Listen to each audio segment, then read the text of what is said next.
ओम श्रीराम. सर्व श्रोत्यांना प्रेमपूर्वक नमस्कार. श्रोते हो, आपण स्वामी विद्यानंद यांच्या भावार्थ रामायण संक्षिप्त या ग्रंथाच्या आधारे निर्माण झालेला मला भावलेले भावार्थ रामायण अर्थात आत्मपरायण हा ग्रंथ आपण पाहत आहोत. आज बालकांडातील 14व्या अध्यायातील उर्वरित भाग आपण पाहणार आहोत. अहिल्योद्धार. विश्वामित्राकडून ही कथा ऐकताच प्रभू श्रीराम सद्गत झाले आहेत आणि त्या कृपासागर रूप प्रभूंचा चरणस्पर्श त्या शिळेस होताच त्या अहिल्येचा उद्धार होतो. ती शिलेतून मुक्त होते. मग ती अहिल्या श्रीरामांची स्तुती करते व म्हणते, हे प्रभो, माझा प्रपंचच तुम्ही परब्रह्म स्वरूप केला आहे. व ती जनता जनार्दनास सांगते की ही रामायण गायनाची संधी सोडू नका व तुम्हीही तुमचा उद्धार करून घ्या. आता आपण साधकाच्या दृष्टीने पाहू. इथे स्वामीजींनी गुरुप्रेमाला बहरच आणला आहे. काय बोलावे? आपला शिष्य जेव्हा षडरिपूमुळे पतन पावतो, तेव्हा सद्गुरू कळवळतो, सद्गत होऊन जातो. अशा वेळेस सद्गुरूंची अखंड दृष्टी घारीसारखी भिरभिरत असते. आपल्या शिष्याचे पतन पाहून सद्गुरूही कासावीस होतो, तळमळतो, धावून येतो व आपल्या लाडक्या शिष्याला कुशीत घेतो व आपल्या पदस्पर्शाने पुन्हा पूर्ववत करतो. सद्गुरूंच्या पादांगुष्ठामध्ये सर्व चैतन्य शक्ती अवगुंठित झालेली असते. म्हणून असा साधक श्री सद्गुरू चरणांचा आश्रय घेत असतो आणि हे सद्गुरुचरण साधकाच्या आज्ञाचक्रात म्हणजेच भ्रूमध्यामध्ये स्थापित असतात व साधक सोहम साधनेद्वारे याच सद्गुरुचरणी स्थिर होतो. हीच खरी गुरुकिमया व गुरुकृपा आहे. मग तो सद्गुरू आपल्या शिष्याचे स्थूल, सूक्ष्म व कारण देहाच्या ठिकाणी या षडरिपूमुळे जे अवचेतनत्व आलेले असते ते सर्व घालवून किंवा शुद्ध करून त्याच्या तिन्ही देहांच्या ठिकाणी चैतन्यत्व निर्माण करून देतो व ती शांती पुन्हा प्रस्थापित करतो व त्या शिष्याचा प्रपंचच परिवर्तित करून त्यालाच परब्रह्म करून सोडतो. असा तो महान सद्गुरू असतो. आणि असे हे अध्यात्म रामायण ऐकतात, गातात, साधना करतात, ते उन्नत होतात, ते उत्क्रांत होतात. त्यांना इथेच सर्व तीर्थाटन घडते, कुठे जावे लागत नाही. एवढेच नाही तर ते इतरांनाही उत्क्रांत करतात, त्यांचा उद्धार करतात आणि याच मार्गाने म्हणजे नामाने, भक्तीने, सोहम मार्गाने सायुज्य मुक्ती प्राप्त होते.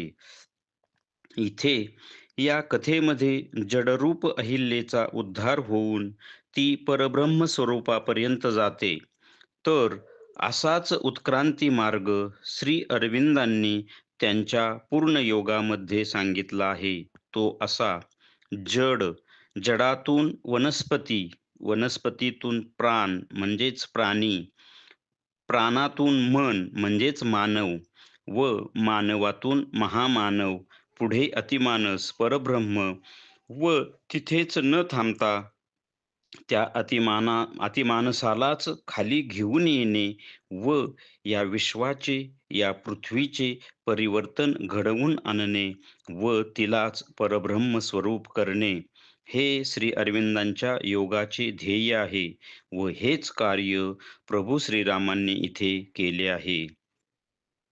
व असाच उत्क्रांती पथ आपल्या स्वामीजींनीही आपणा सर्वांकरिता निर्माण केला आहे व म्हणून ती शांतीरूप अहिल्या आपणा सर्वांना सांगते की बाबांनो, स्वामीजींच्या कृपेने ही संधी तुम्हाला मिळालेली आहे. ती घालवू नका. तिचा उपयोग करून घ्या. आता या अध्यायाचे सार पाहिले तर कथेमध्ये प्रभू श्रीराम विश्वामित्रांकडून अहिल्येची कथा ऐकल्यानंतर सद्गत होतात व आपली पूर्ण कृपा त्या अहिल्येवर करून चरणस्पर्श करून अहिल्येचा उद्धार करतात. तिला त्या शिलेतून मुक्त करतात. असंच साधकाच्या बाबतीत सुद्धा होतं. इथे अहिल्या शिलावत होते, जडवत होते व साधकाच्या दृष्टीने साधकावर षड्रिपूंनी केलेल्या हल्ल्यामुळे त्यातही काम आणि क्रोध हे भयंकरच असतात. त्यामुळे शिष्यही पतन पावतो, जडवत होतो, शिलावत होतो. जणू त्यामधील चैतन्य निघूनच गेले आहे, असं होतं. तो साधनाही करायचं विसरून जातो. अशा वेळेला सद्गुरू मात्र त्याच्या सोबत असतात. ते धावून येतात, कासावीस होतात, तळमळतात व आपल्या शिष्याला कुशीत घेतात व आपल्या पदस्पर्शाने त्याला पुन्हा पूर्ववत करतात. म्हणजे त्याला पुन्हा साधनेवर आणतात. कारण सद्गुरूंचे पदकमल हे साधकाच्या भ्रूमध्यामध्ये म्हणजेच आज्ञाचक्रामध्ये असतात. आज्ञाचक्र हेच सद्गुरूंचं स्थान असतं. तिथूनच ते शिष्यासाठी कार्य करत असतात आणि मग शिष्याला पुन्हा साधना पथावर आणून त्याला पुढे मार्गस्थ करतात व त्याच्या ठिकाणी या षडरिपूंच्या हल्ल्यामुळे जे अवचेतनत्व अवचेतनत्व म्हणजे चैतन्य जवळ-जवळ निघूनच जाणे, तो जडत्व येणे, शिलावत होणे अशी अवस्था होते. ते अवचेतनत्व ते घालवून, त्याला शुद्ध करून व त्याच्या तिन्हीही देहांना शुद्ध केलं जातं. कारण त्याचा स्थूल देह, सूक्ष्म देह, कारण देह या तिन्हीही देहाच्या ठिकाणी अवचेतनत्व येते. ते सर्व घालवून व त्याच्या ठिकाणी ती अहिल्यारूप शांती पुन्हा प्रस्थापित करून त्याला पुढे परब्रह्माकडे घेऊन जातात व इथे श्री अरविंदांचा पूर्ण योगाविषयी थोडक्यात सांगितले आहे.